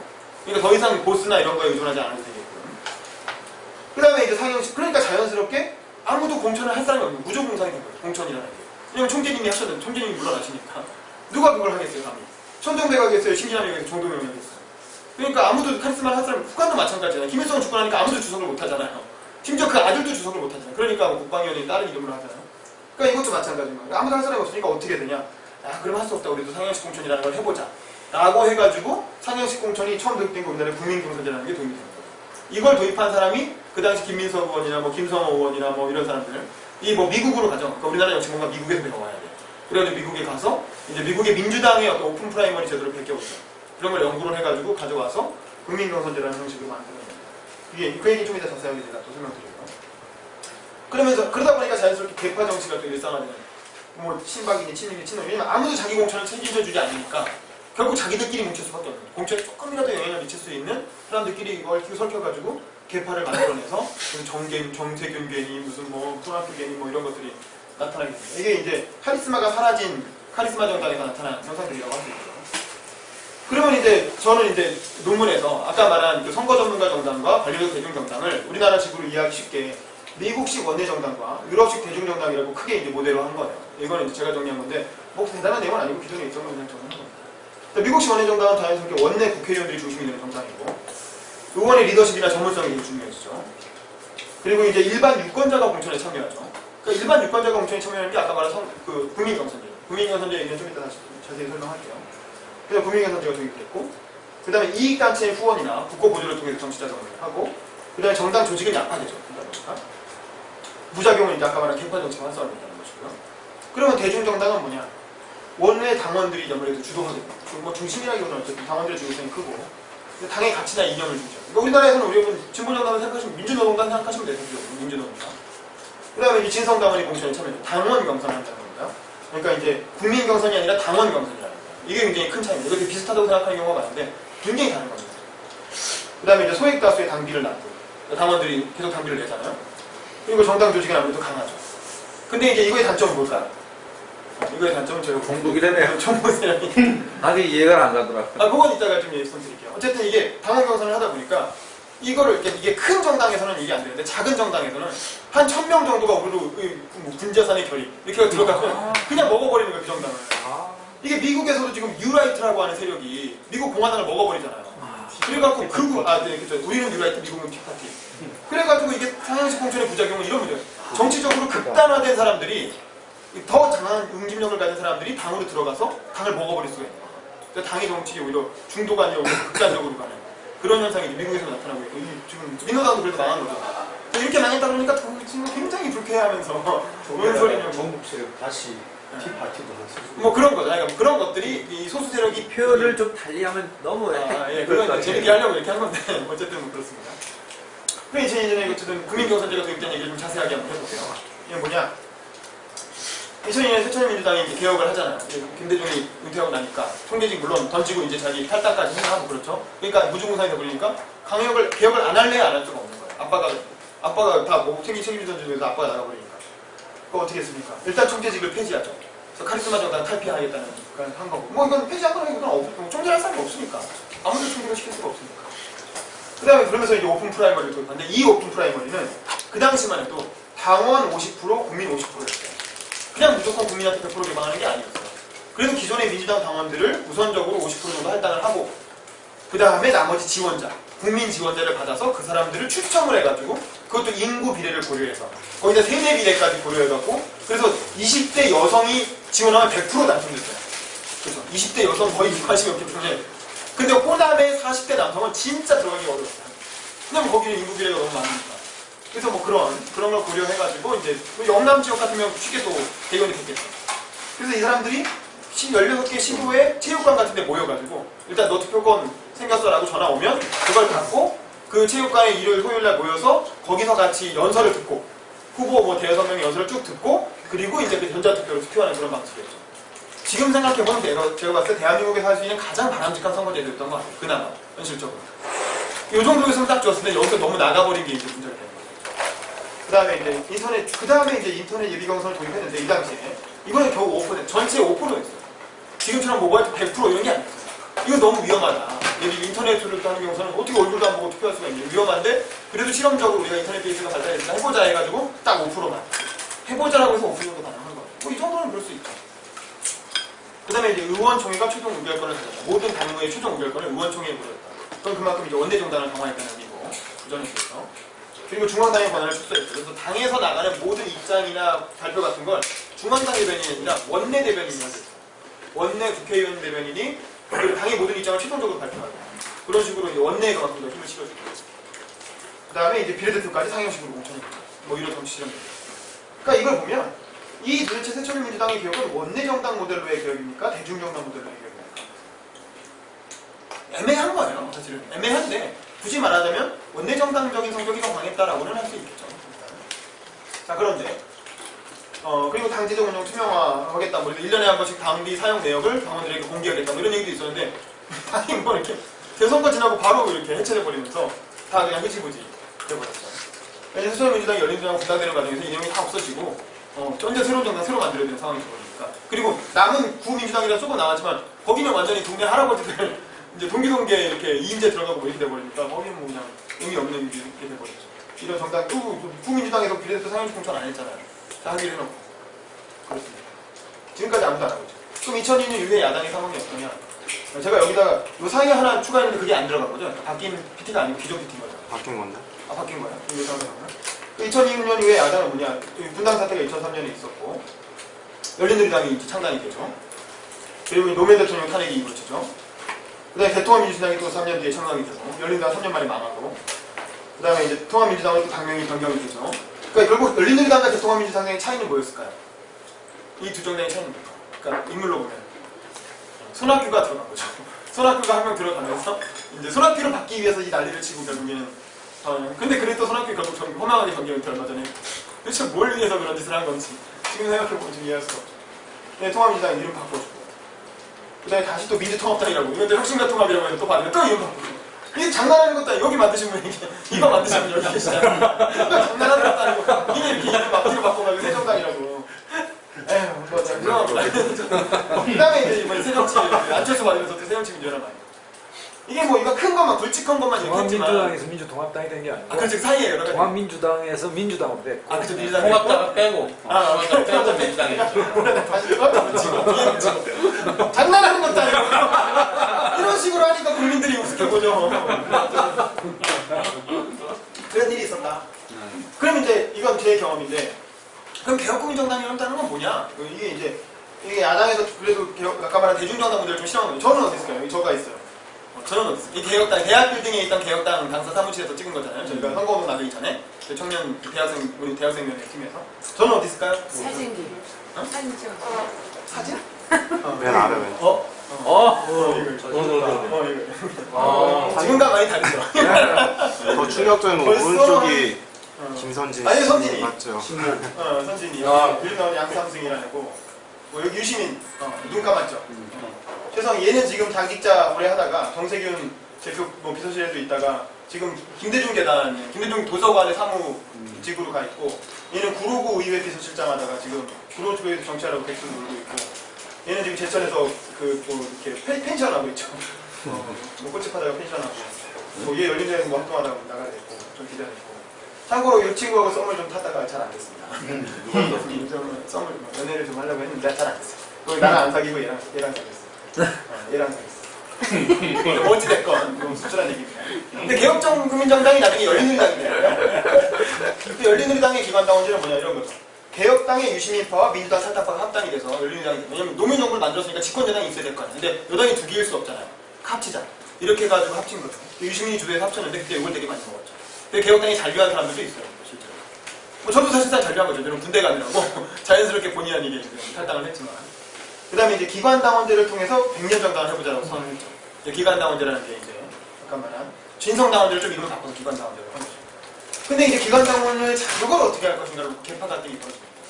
대표적인 게 뭐냐면 참정연계 유시민 개혁당에서 온 사람들은 기관당원제를 좀 세게 적용하자고 했고 그 민주당에서 왔던 정동영 국채연맹이죠. 이쪽은 기관당원제 너무 세게 하면 안 된다, 위험하다라고 반대를 했죠. 이게 결국 뭐냐면 당비를 5,000원을 더 할 거냐, 2,000원을 할 거냐 이 싸움인 거예요. 아니면은 나중에 또 당비 내는 기간, 그러니까 투표권을 주는 기간을 2달로 할 거냐, 6달로 할 거냐 이 싸움인 거예요. 그러니까 6달씩 5,000원 내면 투표권 줄 거냐, 아니면 2달씩 2,000원 내면 투표권 줄 거냐 이 싸움을 한 거예요. 이 두 당이, 두 개파가. 근데 이게 뭐랑 관련돼요? 당비 대납하고 관련돼요. 당비 대납. 예를 들면 2,000원씩 2달이면 4,000원이잖아요. 그러면 얼마든지 대납할 수 있잖아요, 솔직히. 정치인이 자기 진짜 쭉 불러와서 내가 내줄게. 이렇게 해가지고 내버릴 수 있단 말이에요. 근데 사실 DY에게는 그걸 바랬던 거고, 대신.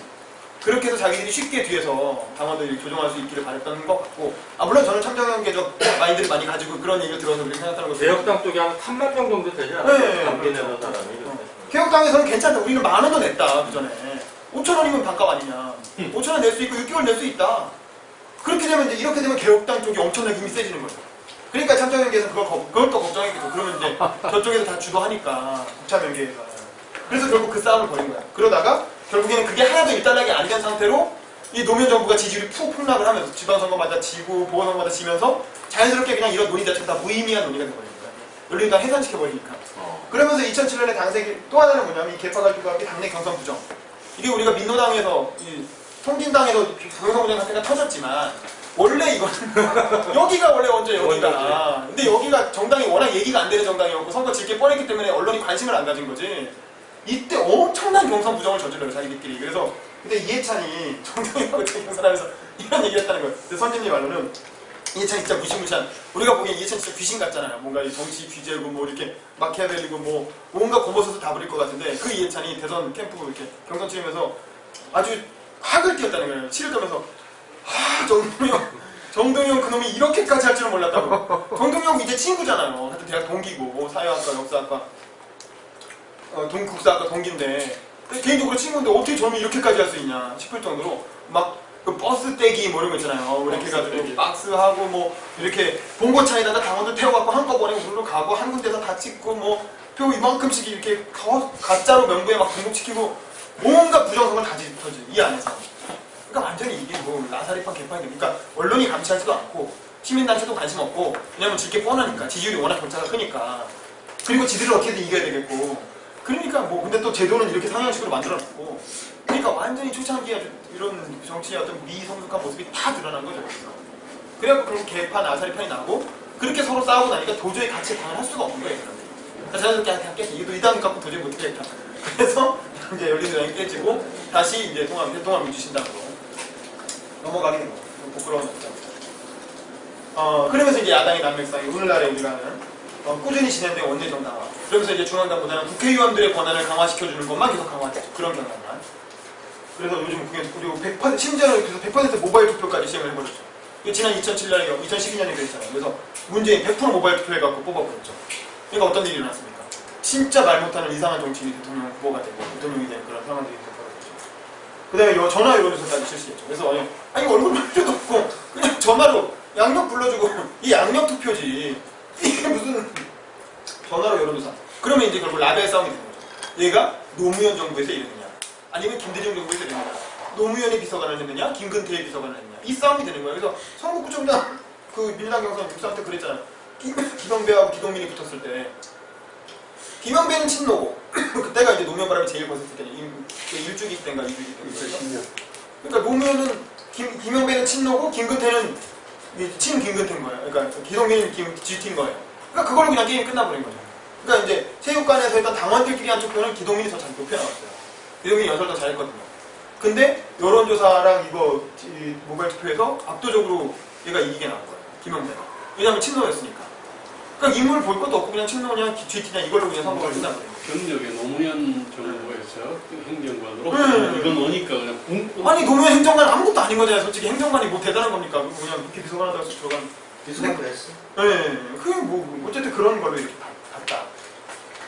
그러면서 이제 집단 지도체제가 강화가 됐죠. 그래서 1등부터 5등까지 같이 우리 지도체제 하자. 그래서 1등이 잘리면 2등이 하고 2등이 잘리면 3등이 하고 뭐 이런 식의 기형적인 그건 리더도 아니고 아무것도 아니고 집권해봤자 그냥 n분의 1로 똑같이 발언권 가진 사람일 뿐이고 다만 기자들이 취재할 때 제일 먼저 발언하는 그래서 먼저 발언해서 앞부분에 따일 가능성이 크다라는 정도의 의미만 가지는 지도체제가 됐고 개파 정치는 점점 강화되고 당내 리더십은 실종되고 당연히 리더십이 있을 수가 없죠. 이런 구조에서 어떻게 리더가 나오겠어요. 정당이 약화되고 그러다 보니까 불임 정당화되고 위권자와 유대는 점점 더 약화되고 그러면서 지금 이제 민주당 새정치민주연합의 꼴이 된 거죠.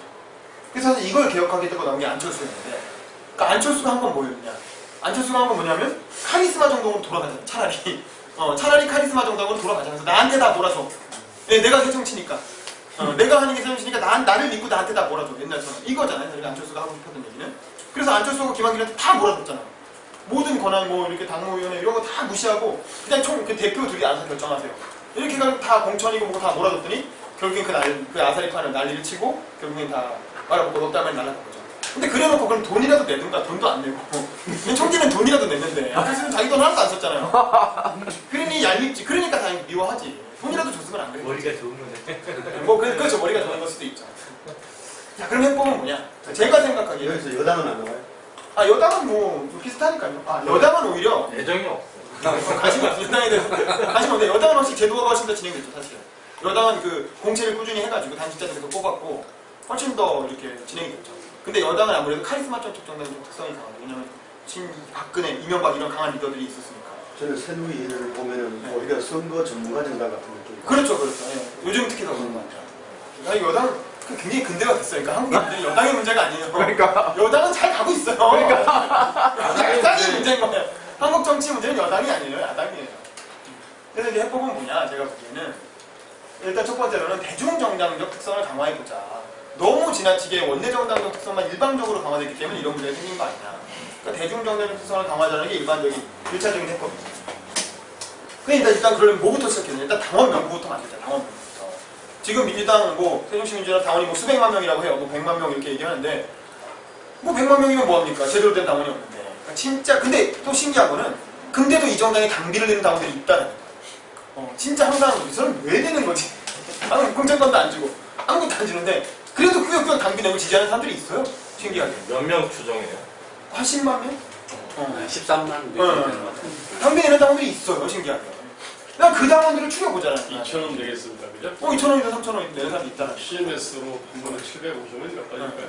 그러니까 그거를 제대로 해가지고 당비 안 내는 허수 당원도 종이 당원도 걸러내고 진짜 당비 내는 당원들만 한번 모아보자. 일단 그거부터 먼저 정비를 하자. 그리고 그 당원들의 세대나 뭐 성별이나 뭐 학력이나 이런 걸 제대로 전수조사를 해서 그에 따라서 이제 뭐 지역별 위원회라든가 이런 걸 제대로 소집도 시키고 이렇게 한번 전당 조사를 해보자는 거고. 두 번째는 뭐냐면 그중에 당비 내는 당원들을 우대를 하잖아요. 진짜 당비 내는 당원에게는 뭔가 이제 우대하는 조치가 들어가야 돼요. 대표적인 우대하는 게 뭐겠어요? 그리고 그 당원 중에서 리더를 발굴하잖아요. 그리고 이제 당비 내는 당원들 대상으로 정치 교육을 실시해야죠. 그래서 청년위원회에서는 청년 당원에 대한 교육을 하고, 대학생위원회는 대학생에 대한 정치 교육을 하고, 노인위원회는 노인에 대한 교육을 하고, 여성위원회는 여성에 대한 교육을 하고. 그렇게 해가지고 당원들에게 우리나라 정치 교육 제대로 안 되고 있잖아요. 대규모의 정치 교육을 계속 이렇게 돌리는 거죠. 아카데미든 뭐 학교든 뭐든 이렇게 해가지고 캠프든 계속 정치 교육 실시하고. 그래서 그 잔에서 말 잘하고 똑똑한 애들 찾아내가지고 리더로 길러내잖아요. 그리고 또 진성당원 중심으로 경선 시에 가중치를, 그러니까 이 우리나라가 이제 민노당처럼 진성당원만 투표까지 다 이렇게는 못해요. 이미 너무 거기까지 가긴 이미 너무 왔어. 근데 그렇더라도 최소한 진성당원의 이제 비율을 좀 늘려준다든가, 진성당원의 투표권의 투표 참여 비율을 좀 늘려준다든가 이렇게 해서 경선할 때 좀 가중치를 주자. 당비 내는 당원들에게. 그러니까 그런 거고. 그 다음에 이제 지구당 국가표야. 이건 뭐냐면 지금 지구당은 없앴다고 하지만 사실상 지역협의회라고 해서 다 있잖아요. 사무실이 있는데 거기다 복덕방처럼 운영하잖아요. 민원이나 받고 이러는데 차라리 여기 뭐 이게 이제 합정동에 있는 후마니타스라고 하는 출판사가 운영하는 국카페잖아요. 그 최장식교수 제자 박사님 들어가는. 그러니까 이런 분위기로 왜 못 꾸밉니까? 지구당 사무실을. 책상 놓고 한쪽에서 커피 이렇게 팔고 그렇게 해가지고 이렇게 카페 형식으로 만들어서 여기서 이제 당원 교육도 이런 데서 하고 지구당에 뭐 이렇게 유명한 명망가 불러서 여기서 강연도 하고 뭐 저자와의 대화 이런 모임도 이런 데서 할 수 있잖아요. 분위기 좋게. 그리고 뭐 민원 같은 거 하기 위해서 이런 데 와가지고 얘기도 하라고 하고 당원들이 뭐 의견도 듣고 뭐 이런 공간을 만드는 거예요. 지역마다 다. 아마 제가 알기로 강서구의 진성준 의원이 강서구 출마하려고 준비하면서 비례됐던데 이런 식으로 지금 카페로 만들어서 운영한다고 하더라고요. 그래서 중앙당에서 일률적으로 예산 배정해가지고 다 이렇게 리모델링 해라. 한 군데 보여주고 이렇게 해가지고 이렇게 당 디자인이나 로고도 비슷하게 딱 업체에 맞춰서 비슷하게 딱 리모델링 하게 이렇게 시키고 중앙당에서 쫙 일률적으로 내려보내서 당 모양부터 바꾸는 거지 지구당부터.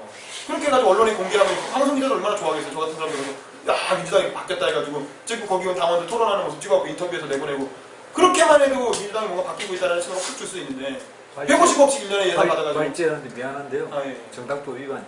예. 그건 좀 한번 이따가 지적을 주시고요. 자, 그 다음에 제가 생각하는 새정치는 뭐냐? 그 새정치는 어떻게 해야 되냐? 이런 거예요.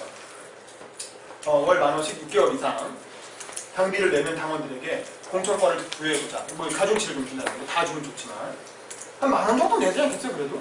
한 6개월 정도 내요. 그러면 이제 대납시킬 경우. 그리고 또 만약에 당비 대납하는 후보가 적발됐을 경우에 즉각 퇴출. 당에서 절대 이제 다시 복당 못하게 영구 퇴출 이렇게 해가지고 강력하게 조항을 해가지고 당비 대납하거나 선거 부정 저지르거나 그런 당내 경선 부정에 대해서는 강력하게 처벌을 해야 된다는 거예요. 그리고 그 다음에 지도부는 전략공천, 우리는 지도부 안 하겠다. 전략공천 같은 거 안 하겠다. 대신 당원들이 다 알아서 뽑아서 올려라. 대신 지도부는 대신 뭐 결선 투표제 같은 거 도입하면 되잖아. 그렇죠. 여론조사 코드하지 말고 일단 지원한 사람 다 일단 투표해. 해가지고 1등 2등만 나가서 또 투표해.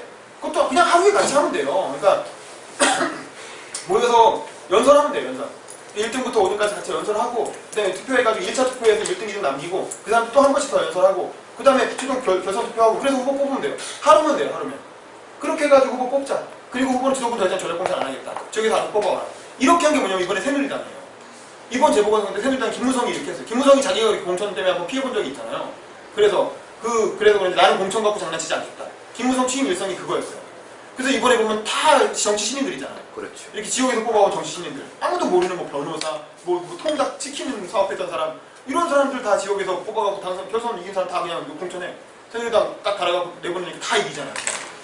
이미 지역에서 왜냐면 이런 선거운동 자체가 이미 선거운동이거든요. 그럼요. 이걸 하는 과정 자체가 이미 지역에서 뿌리를 만드는 과정이기 때문에 이렇게 해가지고 이긴 후보를 이기기는 쉽지 않아요. 그렇죠. 이렇게 해서 된 후보를. 굉장히 강력한 후보를 만드는 과정인 거죠, 이 자체가. 그 다음에 이제 비례대표도 성민의 당원들이 투표해갖고 순위 정하자. 비례대표 갖고 장난쳐서 이번에 뭐 임수경이니 뭐니 그런 문제가 486이 욕먹은 게 그거잖아요. 비례대표 갖고 장난친 것 때문에. 그것도 명단만 쫙 50명 뽑아놓고 순위가 어떻게 될지 당원들이 투표로. 전 당원 투표를 결정하자. 그렇죠. 50명 쫙 놓고 선거투표 1등부터 5등까지. 그렇게 해서 이건 이미 2001년에 새천년민주당이 하겠다고 이미 공언까지 했던 거예요. 근데 결국에는 안 하고. 그 다음에 이제 청년자 여성은 인구 비례를 고려해서 비례대표에 반영을 좀 해주자. 명단을. 우리나라 비례대표가 사실은 그런 걸 조정해주는 거예요. 지역구에 반영하면 또 문제가 뭐 어쩌고저쩌고 말이 많잖아요. 그러니까 비례대표에 반영. 여성은 50% 반영하고 있으니까 청년도 한 30% 정도 인구 비례로 반영이 좀 되겠죠. 그 다음에 이제 당원들에게 또 1년에 한 번씩 이 당비 이렇게 썼다. 당직자들 월급은 얼마가 나갔고 뭐 어디에 넣어가지고 이런 식으로 이렇게 명확하게 투명하게 공개를 하자. 뭐 이렇게 하면 이게 새정치 아니겠어요? 저는 뭐 새정치라는 게 뭐냐 이렇게 앉혔을 때 논란이 많았지만 뭐 이렇게 하면 되는 게 이게 새정치지. 뭐 대단한 게 있나? 사실 그렇게 새로운 것도 아니고 이미 전 세계에서 다 하는 보편적인 그런 정치 행태인 거고 뭐 그런 생각이 들었습니다. 그리고 또 하나 그러면 지도자들을 어떻게 뽑을 거냐? 제가 생각할 때 정당이라는 건 뭐냐면 마지막으로 이 얘기를 하고 싶은 게 결론 부분인데 제가 생각할 때 정당은 뭐냐면 함께 연설을 듣는 사람들이 보입니다. 그게 뭐냐면 지도자는 연설을 통해서 뽑아야 된다는 거. 그래서 아까 제가 경선 과정에서도 연설이 되게 중요하다고 했는데 모바일 투표나 여론조사는 연설을 안 듣고 그냥 투표하잖아요. 결국 그 사람의 명망만 보고 투표를 하는 거고 명망이나 이미지. 근데 정치인이라는 건 사실 연설을 통해서 비전을 전달하는 거거든요. 그래서 정당사회학이라는 제가 요즘 본 책에 보면 여기 이런 얘기를 해요. 지도자가 갖춰야 할 가장 기본적인 자질은 결코 유일한 것이라고는 할 수 없지만 그래도 연설 능력이다. 대중은 연설에 미학적이고 감정적인 힘에 저항하지 못한다. 대중은 연설의 힘이 이끌려 연설하는 자에게 복종하는 것이다. 이게 미에스의 정당사역에 나오는 내용인데 사실 아까 말했던 그 라살 같은 사람도 그렇고 그 다음에 뭐 디즈레일도 그렇고 뭐 블레드스턴도 그렇고 되게 유명한 정당 지도들은 되게 다 탁월한 운명가들입니다. 명연설가들입니다. 그리고 정치인의 세상을 바꾸는 가장 효율적인 무기는 연설이에요. 오바마 보세요. 클린턴 보세요. 김대중 보세요. 노무현 보세요. 다 우리가 연설로 기억하잖아요. 그 사람들. 근데 어느 순간 대한민국 정치가 연설이 사라졌어요. 왜냐면 선거법에 돈이 많이 든다고 해갖고 선거 때 옥내 집회, 5개 집회 다 불법화해버리고 이러면서 연설을 안 하니까 정치인들이 이렇게 자기 비전을 이렇게 대중에게 전달할 수 있는 기회가 다 봉쇄되는 거예요. 그러면서 TV 토론만 허용해주니까 TV에서 이렇게 그냥 깐죽대기 좋아하는 사람들, 유시민, 노회찬 이렇게 뭐 유머 이렇게 말 재밌게 재치 있게 하고 상대방 말하는 거 이렇게 꼬투리 잡아갖고 비꼬고 이러는 사람들만 인기를 끌게 되는 거죠. 근데 그런 사람들은 그 TV 토론 나올 수 있는 사람 분명 되지도 않을 뿐더러 그렇게 해가지고는 자기 진영을 이렇게 계속 이렇게 만족시킬 수는 있어도 전 국민을 상대로 이렇게 감동을 주는 그런 통합의 정치는 할 수가 없어요. TV 토론이나 형식 자체가 이 싸우는 건데 거기서 어떻게 통합을 얘기하겠습니까? 근데 오바마처럼 일방적으로 한 10분, 15분 딱 기회를 줘야 그런 얘기를 할 수 있는 거죠. 자기 비전을 쭉 전달할 수 있고 연설할 수 있는 지도자를 뽑아야 되고 그러려면 결국 연설을 통해서 뽑자. 이게 제가 저희 다준다연구소에서 이번에 주최한 청소년 연설대전이라는 행사예요. 이게 중학생들, 고등학생들 이런 애들한테 다 연설 기회 주고 자기 이름 후보처럼 이렇게 플래카드 만들어서 다 와서 어른들이 와서 들어주고 고등학교 이거 우리 다 돈 내갖고 만든 거예요. 다준다연구소가 우리 진성당원네 회원들한테 회유비 받아가지고 그러니까 이런 식으로 해서 전당대회 하고 이런 식으로 해서 후보 뽑으면 된다는 거예요. 각종 후보들이 자기 이렇게 이런 플래카드 걸어와가지고 해서 규격 다 정해주고 이렇게 하면 이 연설 자체가 되게 하나의 재밌는 쇼고 이걸 통해서 사람들도 당당히 모이고 관심 가지고 그걸 듣고 나면 아 좋다 이렇게 당비도 내게 되고 사실 제가 개혁국민정당에 하는 거에 참여했던 이유고 유시민이 그 당시 관악구청에 와서 강의한 연설한 거 그걸 듣고 얘기된다 해가지고 나오면서 바로 발기인 가입하고 나오면 되고 그렇게 한 거거든요. 사실은 이 연설이 굉장히 중요합니다. 근데 한국 정치에서는 연설이라는 게 너무 중요성이 사라져가지고 아예 인식 자체를 우리나라에서 연설이 없었다는 걸 인식하는 사람들 별로 많지 않아요. 근데 사실 이게 굉장히 중요한 말입니다. 제가 봤을 때 90년대 같은 경우. 그럼 여기까지입니다.